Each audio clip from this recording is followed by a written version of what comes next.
So let's talk about debt a little bit. The idea for this video was that I wanted to get on here and talk about how I paid off my 2022 Tesla Model Y in 6 months. Now that title is a little bit aggressive because that car costs over $77,000, and $77,000 in 6 months is a lot of money to pay off. And I'm not gonna say that that's the easiest thing to do for every single person watching this video, but the reason why I wanted to make this video is that I wanted to let the people who are watching my videos know exactly what tips and strategies or debt payment hacks I was using in order to pay off my debt. Now let me give you a little bit of background on this video. I recently made a video about how I bought my dream car, 2022 Tesla Model Y, that originally cost $77,000. Because I bought it used, it wasn't the best deal, but I was able to drive it off the lot the same day, yada yada yada. All that's in the past. But the point is that I have less than 3 to 4 months left of payments on this car, and I wanted to go through the process of exactly what debt payment hacks I implemented in my own life in order to get out of debt as fast as possible. Now, in order to provide even a little bit more background about this situation, I recently read a book written by Dave Ramsey called The Total Money Makeover. Now, you may know this guy named Dave Ramsey. He's a pretty big YouTuber or whatever. He has his own radio show, but basically he's an old guy that yells at people for having debt. It's a mathematical thing. When you give your income to someone else, you don't have it anymore. Now, I actually got the Tesla before I read the book, and once I read the book, which main purpose, spoiler, is about getting out of debt and staying out of debt in order to build wealth, I thought that maybe having a huge auto loan debt at 67% wasn't the best idea if I wanted to fulfill my goal of being a millionaire. Now, me as an individual, I don't plan on building my wealth just by investing in the stock market, meaning just by working a 9-to-5 job, investing and then building it that way. I plan to own my own business and several businesses at debt that generate cash flow, and I want that to be my road to wealth. But having a good foot in the stock market has been the staple on my YouTube channel, so I think it is important to stay to my roots and talk about exactly why I chose to pay off my debt and how I chose to pay off my debt, which is the purpose of this video. And these are going to be listed in the order I think are most important. And I think that the very first thing that you should do when you're trying to pay off a large sum of debt very quickly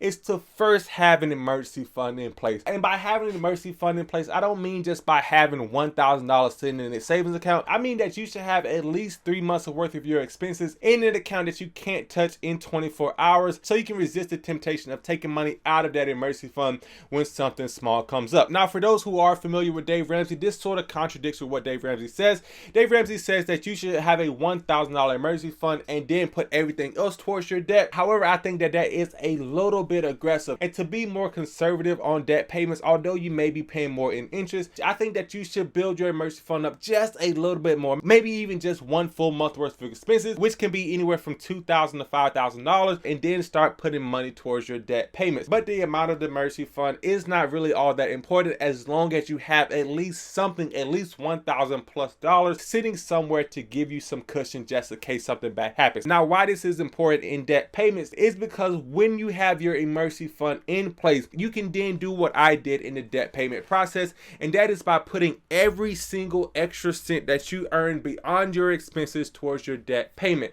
Having an emergency fund allows you to breathe freely and putting almost all your paycheck towards your debt, knowing that even though you don't have any money left in your bank account after it's all said and done, if something terrible happened before your next paycheck and you needed some money, you have it sitting in that emergency fund. Now, this isn't just a rainy day fund where you're feeling bad and you need some pick me up, so you use your emergency fund. No, this is only in case something drastic happens. And as long as you have that emergency fund in place, as long as you have money set aside that you can pull on when something tragic does happen, you will be able to pay your debt off a lot faster because you'll be able to put a lot more money towards that debt once you have the fear of losing your job for a month taken off of you. Now, obviously, if you have a commission-based job or a job that doesn't have a consistent revenue stream, then you may want to put more than $1,000 in your emergency fund just so you're taken care of, just in case something bad happens. But for the most part, $1,000 is the bare minimum, but I would shoot for at least 3 to 6 months of expenses when you start paying off the debt. However, moving on to the next debt payment hack, what I did and what you can then do is this thing called the debt snowball, which Dave Ramsey also preaches in his book, The Total Money Makeover. And I know know that there are a ton of videos about the debt snowball, but I wanted to mention it in this video because I actually use it pretty successfully myself.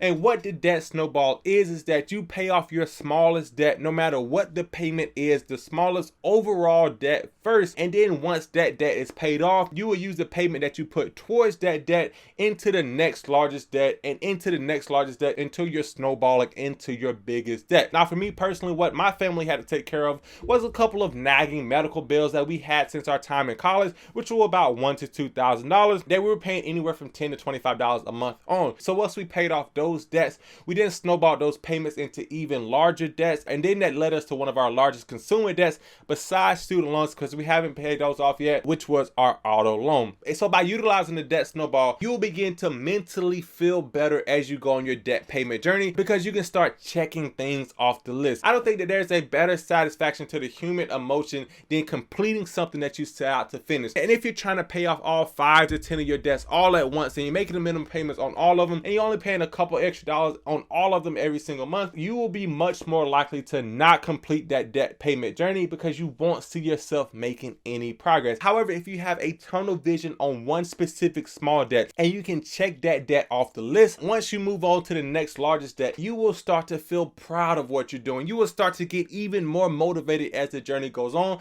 because you see yourself making progress. And I think that the debt snowball and all of its infamous glory, not worrying about interest rates, is one of the best ways to trick the human psychology into being excited about giving your money to debt collectors and getting that burden lifted off your chest. But moving on to the third thing that I implemented in order to pay off my debt as quickly as possible, and this is something that I preach in a lot of my personal finance videos, but that is that you should absolutely 100%, no questions asked, no arguing, have a budget for your money. Really, this one should be number one, because having a budget is one of the most important steps that you can take in order to be financially healthy, no matter what amount of money you make. You could be making below minimum wage, and if you have a budget and know exactly where your money is going, you will be more financially healthy than the millionaire who spends all of his money every single month without knowing where a dime of it went. But the thing is that once you have a budget, you will have a lot of transparency when looking at your money. By creating a budget and tracking all of your income and expenses, you can see where you can cut out unnecessary spending. You can see how much money you spend on eating out, how much money you spend on clothes and shoes and things that may cost $5 to $10 a day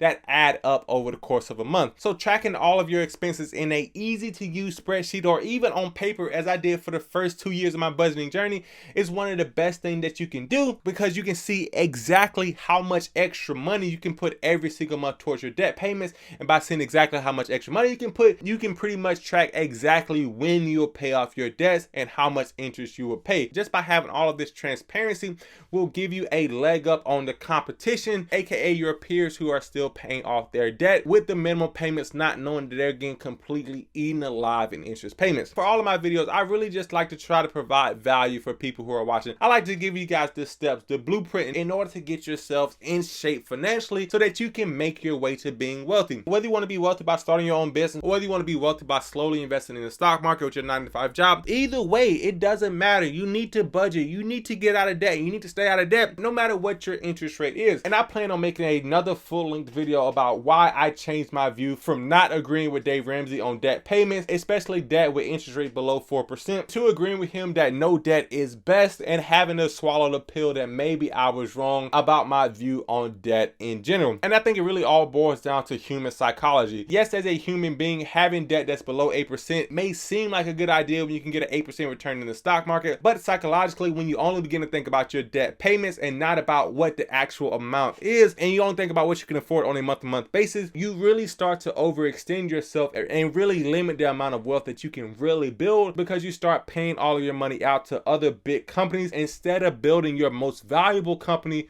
which is yourself. And lastly, as a little bonus tip of how I was able to pay off my car so fast, is by utilizing creative refinancing. And by creative refinancing, I mean just refinancing at a good time in order to lower your monthly payment. When I first bought the Tesla at $77,000, the interest rate was 6.44% and the monthly payment was $1,150. But once I paid $42,000 of it off and I had a $35,000 balance left, I then refinanced at the same 6.44% with the same bank and got the payment lowered to $520. $20. Now that I paid another big chunk of it off once again, I could refinance and have that payment below $200, but for the next 2 to 3 months, I don't mind paying that $500 payment because I know that I'm already making extra payments on it anyway, so the monthly payment really doesn't matter. I really could have went without refinancing it in the first place, but I didn't want to be contractually obligated to pay that $1,000 just in case a month came up and I didn't want to make the extra payment. So I really hope that this video was able to provide some kind of value to you. If you did find any kind of value in this video, then please hit that like button for your boy, as it really does help the channel out and allows me to make more videos like this for the only reason that it makes me happy. I don't have any sponsors on this video and it doesn't cost me anything to make these videos, but I do feel that one of my callings in life, if you can call it a calling, is helping people with their personal finance journeys, because I wish I would have seen a video like this when I was first getting out of college and trying to figure this whole thing called life out and how to buy a house, buy a car, all that, etc., with personal finances in mind. And if you want to get a free stock, if you use my link in the description below and sign up to the public app, they will give you a free stock just for signing up. You don't have to deposit any money. You don't have to sign your soul over to any devil or anything. All you have to do is open up an account and they will give you a free stock valued anywhere from $3 to $300 just for opening up an account. So go and do that, and in the meantime, I'll see you in the next video, guys.